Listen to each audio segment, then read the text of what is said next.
Անկախ եկեղեցու առջև ծառացած դժվարություններից ու մարտահրավերներից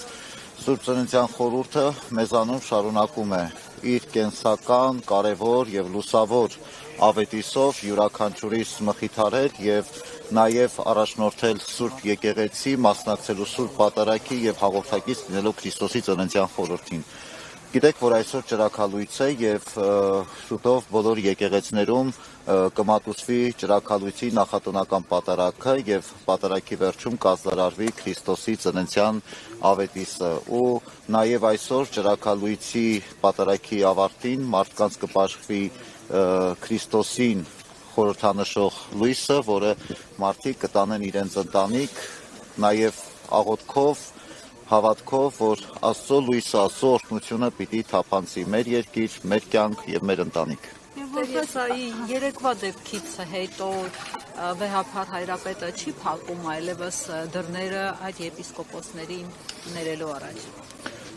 Եկեք գնահատականներ ես չտամ կամ որևէ որակում այս պահին չեմ կարող տալ, ընթացքը ցույց կտա, վեհափառ հայրապետը ինքը կորոշի։ Ամեն դեպքում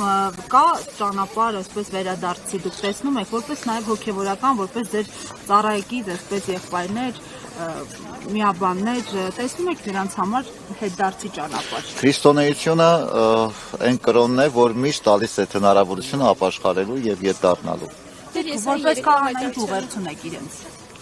Ում Ես ձեռնպահ կմնամ որևէ ուղերձի սրբազաններին ուղված, հաշվի առնելով նաև եւ իմ հանգամանքը եւ իրենց հանգամանքը։ Երեկվա հայտարարության իրավական գնահատական կտրվի, հաշվի առնելով, որ շատ իրավական ինչ առումով սահմանադրական կարգի տապալում է եղել վարչապետը միջամտում է եկեղեցի գործերին։ Դե արդեն այդ մասին մենք հայտարարեցինք, որ սա սահմանադրության խախտում է եւ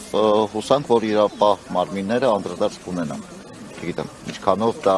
արդարացված է այդ հույսը, բայց ամեն դեպքում